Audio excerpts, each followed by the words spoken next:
Welcome back, everyone, to episode number 28 of the return of 1860 Munich. And, well, we're only going to be returning to the second Bundesliga. Terrible run of form heading into the final match of the season. We did, in the penultimate game, pick up a win at home against top-of-the-table Augsburg in front of 15,000 screaming fans in light blue and white. 1-0 was the score. Patrick Sontheimer picking up the lone goal, and that was the game that guaranteed we are going to spend another year in the second Bundesliga.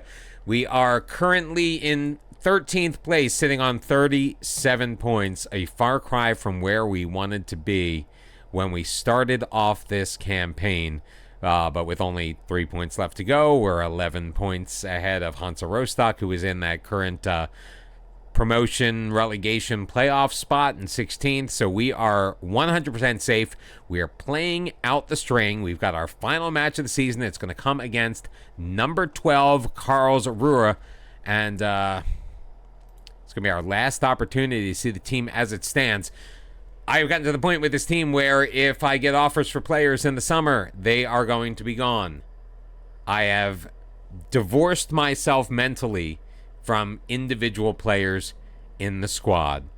They can all go with God, and we're going to start over again as we make what could be our final push toward the Bundesliga in season number 5, and that's going to be coming up after we do a whole transfer window. You know the deal. It's going to be Kretzmar in goal with Soren Nola and Egan Riley on the outside of the defensive line, with Najar and Papadopoulos in the middle, place that they have pretty much occupied, barring injury, for most of the last 2 seasons. It's going to be Juanma Bravo and Patrick Sontheimer in the midfield, Bauza and Millot on the wings, and Rezar Deseni and Iker Bravo are going to be on the attack as our dual strikers, running a 4-2-4, which has been more successful than the 4-3-2-1 and the 4-3-3 that we were running earlier this year. Although, frankly, that really is not saying much. So let's do this one for the fans. Our final home game of the year. No, it's not. We're on the road. We're playing Karlsruhe on the road. Oh, my God. Can you tell I can't wait for this season to be over? So we are all set to go in and start this one. Karlsruhe in 12th. We are in 13th. A win, and I think we can leapfrog them. I'm not so sure about that. Mio backtracking with the steal. Papadopoulos will give it to Najar. 2 dark jerseys. I love this. Throwing it forward on the left wing. He's got Bauza pushing it ahead. Stops. Juanma Bravo now. Back for Bauza. Cutting it to the right. And he finds it inside the far post. His second goal of the year, which is a whole other level of disappointment. It's 1-0, 1860 Munich. Early lead. Our first shot on goal, I think, of the entire match.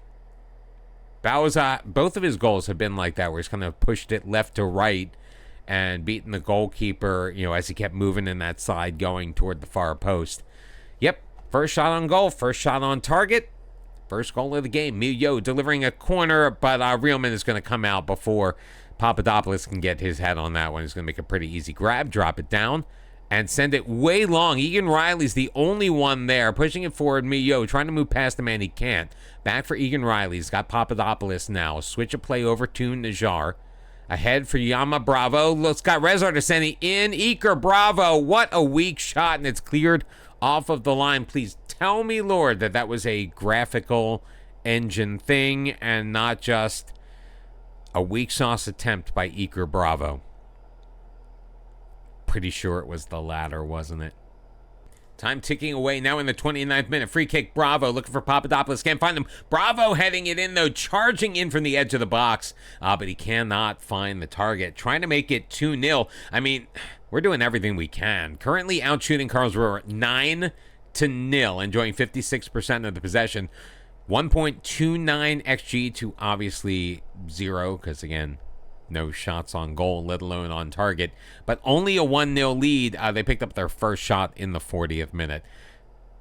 That all being said, we have probably a 50-50 chance of actually losing this game, even though we are winning it. Thrown forward, Bravo. He's got it, edge of the box, looking inside, off a defenseman and cleared.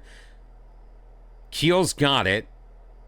trying to get past Najar. Juanma Bravo backtracks to help out. Najar, right side for Papadopoulos, up for Sondheimer.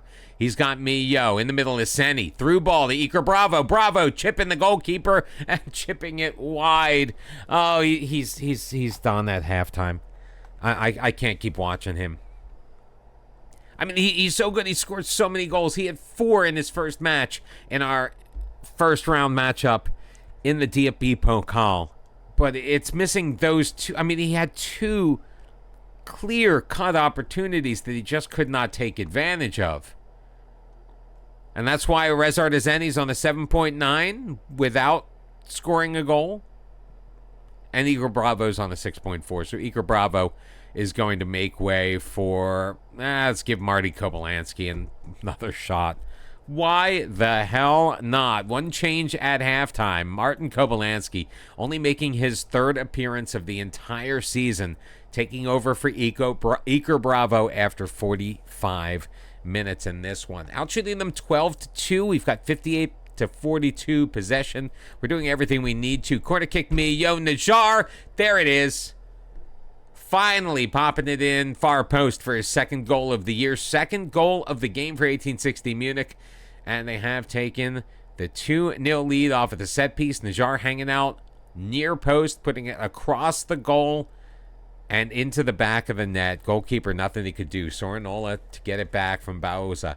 Kobylянski, Juanma Bravo, Sondheimer, Mio, his 2nd goal of the year. He's got double digits in goal contributions, and he makes it 3-0 1860 Munich. Like, I want to be enjoying this so much more, but all of the misery that this team has rained down upon us this season has just dulled my nerves, and a 3-0 victory is like,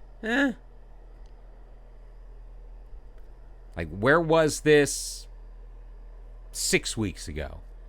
10 weeks ago?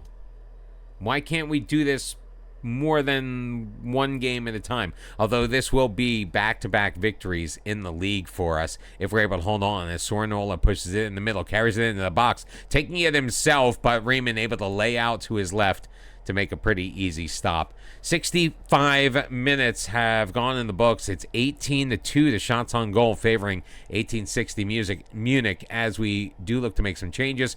Juanma Bravo is a little tired. We'll get Taylon Duman there in his place. Who else? Bauza's a little anxious. I don't know why. You scored a goal, but Christian Conte will come in and play the left wing. We'll hang on to one more of our final substitution just in case. We've been hit with the injury bug quite a bit this year, so you never know when you're going to need it. Egan Riley to throw it in, though. He's got Kobylянski. We get back to Egan Riley in the middle. Taylon Duman from range and just kept rising and went on over the crossbar and out for a goal kick.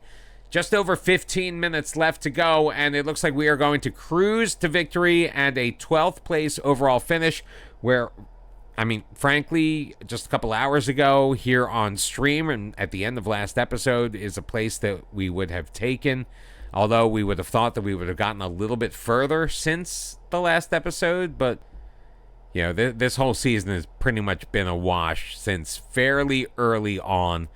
I mean, we even got dropped into the relegation zone for like a hot second there. We never really, it was just, you know, when we hadn't yet played that week, so we were always able to claw ourselves out, but definitely did not have the campaign that we were hoping to have. So we're going to be making a ton of changes. I'm not even going to go over who they're going to be because I'm really just gonna let it go. I mean, we put so many guys on the transfer market in the January window that did not get hoovered up by any team. So I guys that I would probably like to get rid of, maybe we can't. Guys that we're hoping to maybe keep. Although, like I said in the beginning, I kind of don't care one way or another about any individual player at this point. So it's pretty much fair game. Martin Kobylянski, he's definitely playing his last match at 1860 Munich.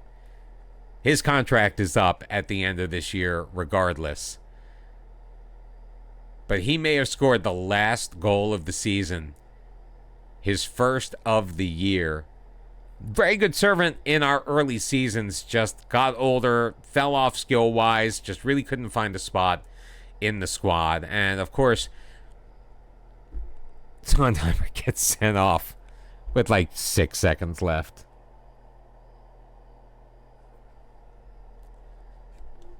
That's fine. We're not going to move anybody around. I mean, literally, the game is over. But, come on, Patrick Sondheimer, really? You had to pick up a red card in a 4-0 match where nothing else matters. But we won our final game of the season. So one final look at the table before we wrap everything up. As we mentioned earlier, we finished in 12th place, even on points with Karlsruhe, but we beat them on goal difference. Considering we are in the bottom half of the table with only 40 points out of 34 matches, to have a -1 goal difference, that just shows how close a lot of the games were. There were only a couple of blowouts one way or the other. Lots of stuff with just 1-goal matches, ones where just the luck did not find our side. There's so many of these games where we won them on everything but the final score. Congratulations to Arminia Bielefeld, who are the champions of the second Bundesliga. Augsburg also getting automatic promotion into the Bundesliga. For Dusseldorf picks up that all-important playoff spot. Would have been really nice for us to be vying for it. We were earlier on, but we ended up 24 points off of the pace. Well, the board is delighted with our Club Vision progress because we've become an established second Bundesliga team. Not really what my goal was, but we did it 2 years ahead of schedule. They've also set their initial budgets for the next year. Wage bill of $250,000. I think that's an improvement. I think we're at like $215 this year, and a transfer budget of $1.38 million. We'll probably just pump that all into wages. I don't know how much of our transfer budget we are going to be spending. We're definitely going to be bringing in new players, but we should be getting a lot of money from player sales. Vision and expectations meeting. They want us to do all the things we've been doing. Next year, they expect us to work towards reaching the second Bundesliga playoffs. My goal personally is to reach the second Bundesliga playoffs or automatic promotion. Love to be in the Bundesliga after next season. That way we can wrap things up with a nice little bow before FM24 starts. Here we go. After much waiting, we're actually waiting for the final of the DFB Pokal. It was Bayer Leverkusen beating Hertha Berlin 1-0 in extra time. And we finally get our end of season review, wrapping up season number 4 of the Save, our second full season in the second Bundesliga. It is, as we've already found out, leading to a third. Our signing of the season does not surprise me in the least bit. It is 23-year-old Frenchman Enzo Millo. We got him from Stuttgart on a free. He was playing for Stuttgart's second team. 12 appearances, a pair of goals, 11 assists to tie the season record set last year by Talon Duman. In 12 matches, he got 11 assists. Very clearly our signing of the season.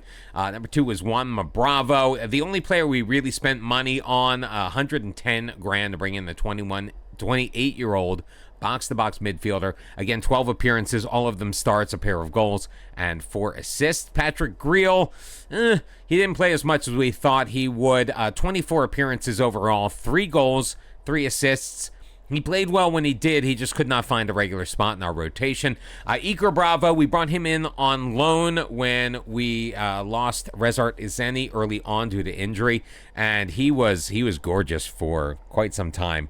27 starts, 29 total appearances, 13 goals, although he probably scored maybe 10, 11 more because of offsides.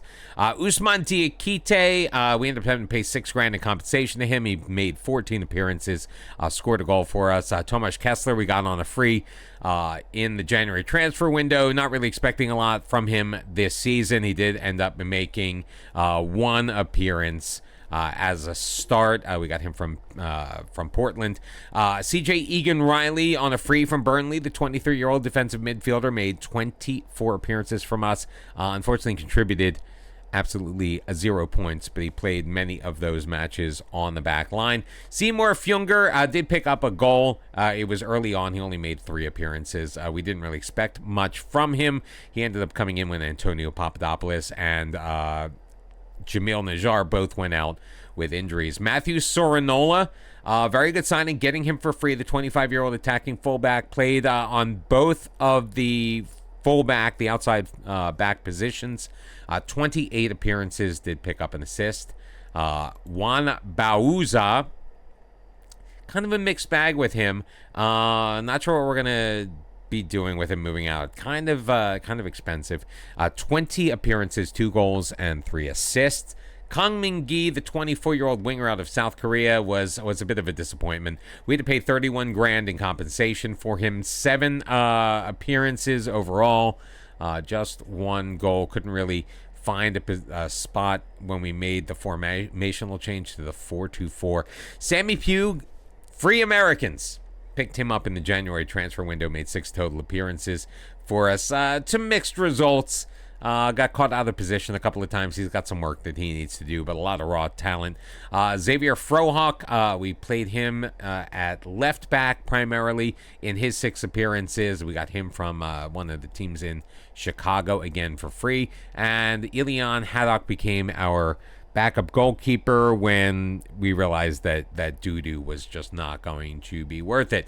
Now, going out, we finally got rid of Yunus Atamar. We sold him for $200,000. He did make 18 appearances, picked up a goal, 2 goals, and 2 assists. Reza Artezeni, so we sold him for $4.9 million and then got him back on loan. He made 19 appearances for us, scored 14 goals, and a pair of assists as well. Jeremy Landu, we finally sold. He wasn't getting a lot of playing time on our back line for $47,000. Milos Kocic just wasn't finding a way to crack into our lineup. We got hit 22 from him.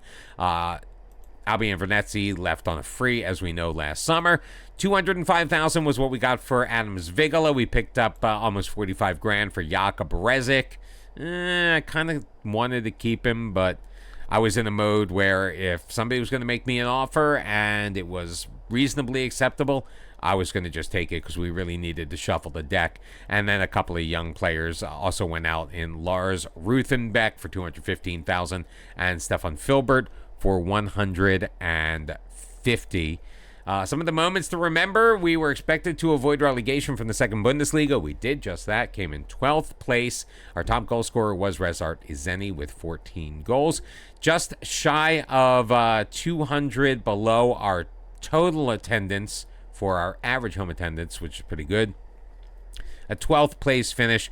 We started off with a 2-0 loss to FC Cologne, who was newly relegated from the Bundesliga. That kind of got things not started off on a great foot. And then this run of form here was just dreadful in October and November. And then we had a revisitation of that, kind of like a little mini reprise in April, which really sealed our fate. Our biggest win of the season was not in the league. It was our opening match in the DFB Pokal. Iker Bravo, on his debut with the side, potted all 4 of our goals for our 4-0 win over Heider SV. The match to remember was at home 4-1 over Eintracht Braunschweig, with a pair of goals for Bravo, a pair of goals for Esseni. So both of our young strikers, one was, 17? The other was 20. Both putting in a brace in that match. And the goal of the season went to Iker Bravo, which he picked up in the 52nd minute of a 4-3 drubbing, because 4-3 was much closer than this game actually was, against Dynamo Dresden in that dreadful spell in April for us. We made less money this year because we didn't have any big DFB Pokal matchups on TV, but we did make a little bit more in sponsorships. 9,115 shirts were sold. Finn Lachenmacher led the way. Bauza, Christian Conte, Griel, and Mio. Mio, again, only with us for about 3-4 months. He was our 5th best-selling shirt. How did we line up? Primarily as such, with a back four of Koninghaus, Najar, Papadopoulos, and Sorinola, with Patrick Sontheimer and Griel ahead of them.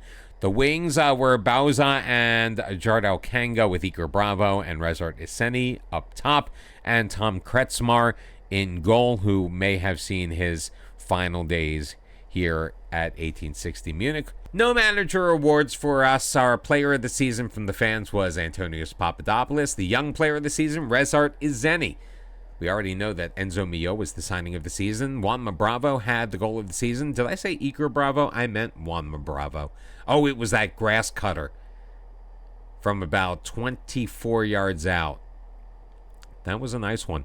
14 goals for Rezart Iseni, led the team. 11 assists for Mio, also did the same. Patrick Sontheimer with 3 Player of the Match awards. Highest average rating went to Iseni.